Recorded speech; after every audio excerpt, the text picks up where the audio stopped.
Alright, what's going on YouTube? It's your boy Ricky. I'm here with some GT6. You know, I'm doing the very first novice championship. I have way more gameplay, but it's just that I haven't been able to upload. You know, I work and shit, so I've been kind of busy and shit. I am happy to say this video that I have made is funny.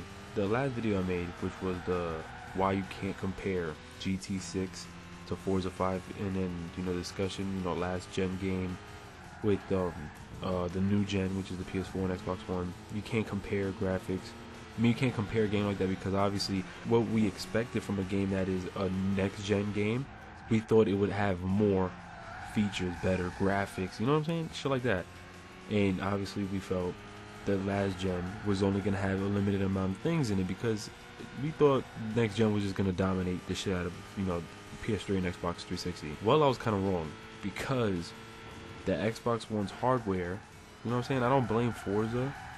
I kind of blame the Xbox One's hardware. That's why also if I do a comparison video on both the Forza 5 and GT6, I don't like to diss Forza. I like to blame Microsoft's Xbox One because if it wasn't for the fact that their hardware consisted too much media and media support, it would have been built more as a gaming rig rather than a fucking media/gaming rig. Like, if they wouldn't have put the HDMI port for the TV and had all this extra features so you could talk to the Kinect to switch back to your cable box, like, we don't need none of that shit. We just want to play fucking games. I didn't spend $500 or $400 on a next gen console to fucking watch TV on it. You know what I'm saying? I'm already paying like a $160 cable bill to add on. You know, like, you know, I'm not trying to get personal, but you know what I'm saying.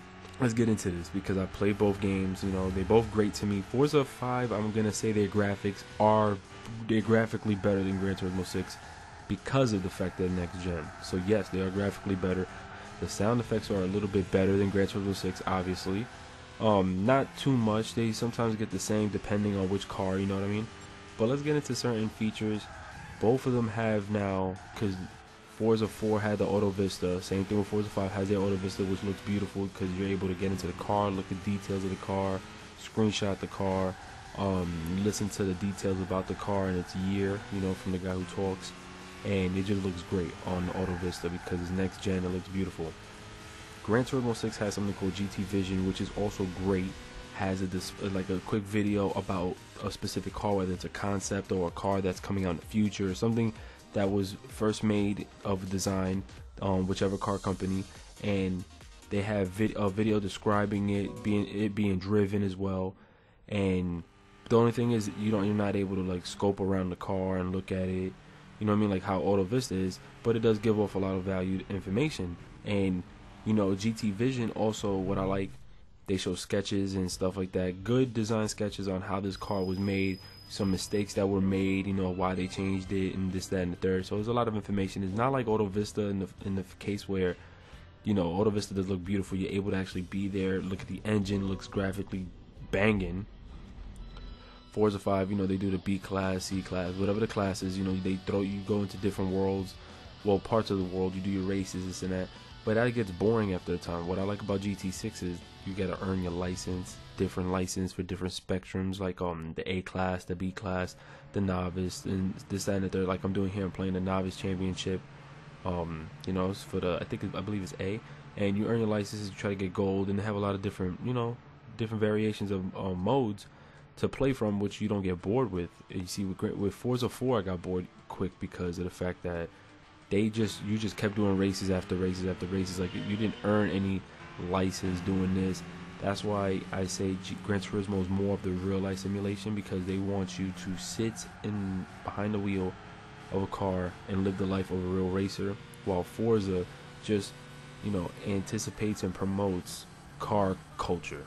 But this is where I want to laugh and say bullshit for Forza 5, because Forza 5 is, you know what, yeah, let them be car culture, right? Because Forza 5 only consists of 200 cars, around 200 cars, and most of them are luxury. They only have 24 car manufacturers, so that's actually not cool at all, you know what I'm saying? And Forza 5 only has 14 locations with tracks within each location. That's not a lot of tracks, you guys.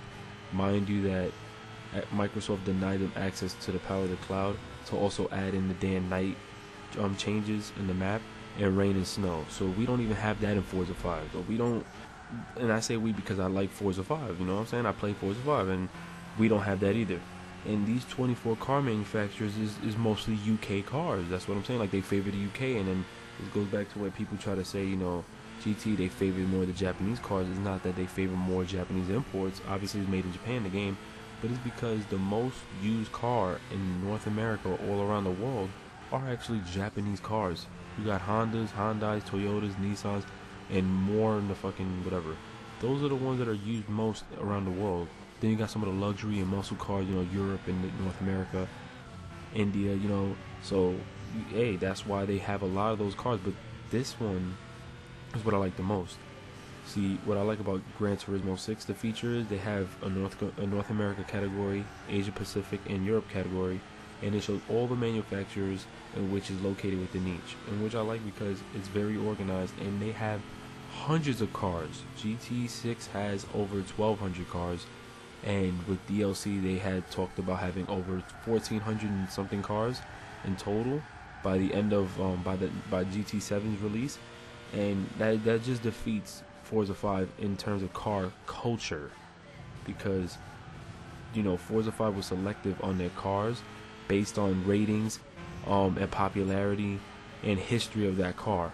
There's cars that maybe didn't have too much of a story behind it, which is why Forza 5 didn't include the car. But you see, Gran Turismo 6 felt, you know, that is a car of that year, which was a very popular car. It may not have any crazy story behind it, but we're adding that car in there. That's part of car culture. There's people in Germany who love Japanese imports. There's people in Germany who love old cars in general. And I used to think, why the fuck do they like old cars? That's mad whack. Until I actually started playing more Forza and Gran Turismo and was using old cars, I noticed the customization on them is great. You could do anything to them, you could whatever, you know what I'm saying? But when you're using new cars, you're basically just adding a little bit more to it, and then you just going super fast. You know what I'm saying? Where's the car culture and car love in that? You know what I'm saying? This isn't the real racing simulation. This ain't the real Need for Speed, Fast and the Furious racing simulation game. This is supposed to be a real life racing simulation game. So that's why I give that to GT6. They kept it with the realistic, the driving mechanic is still real. Same thing with Forza 5. Their driving mechanics is still real too, but they just don't enforce too much, I'm not gonna say traction. They all both have their settings, whatever the case may be.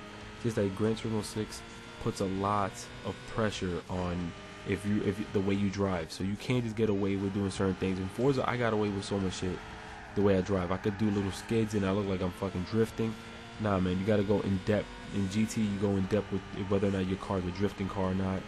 I can try to drift almost any car in Gran Turismo. I mean, in Forza. That's just because I drive like an idiot, but I'm not trying to get into that. Now, Gran Turismo has way more than 24 car manufacturers. They have way more car manufacturers, you see? And which is why I'm like, what the fuck? Like, they got, honestly, more than, like, at least up to, like, 50 car manufacturers in that game. If not, maybe a little less. If not, maybe a little more. But they got 39 locations in the world to race in, with even more tracks to race within. They have day and night. They have rain, but Forza 5 doesn't have it. Like, are you kidding me? And I don't blame Forza. I don't blame them, because it's I say it's the Xbox One's hardware. If it wasn't for the fact that their hardware took away a lot from gamers, I think Forza 5 could have nailed all that shit. And that's their plan. That's a lot of games. Same thing with Rise on the Rome and all these other games. They wanted to run at 60 frames. They just couldn't because of the fucking Xbox One's hardware, which is pissing me off because it makes me not want to spend that $500. You know what I'm saying? But I mean, when it comes down to these two, I say Gran Turismo has the better racing experience, but I do love Forza's graphics. That's why, and then because Forza does drive like it's a racing simulation, it just doesn't have the modes in which I feel like this is awesome. I just earn my B license or my this license. You just racing until you get bored. That's basically it.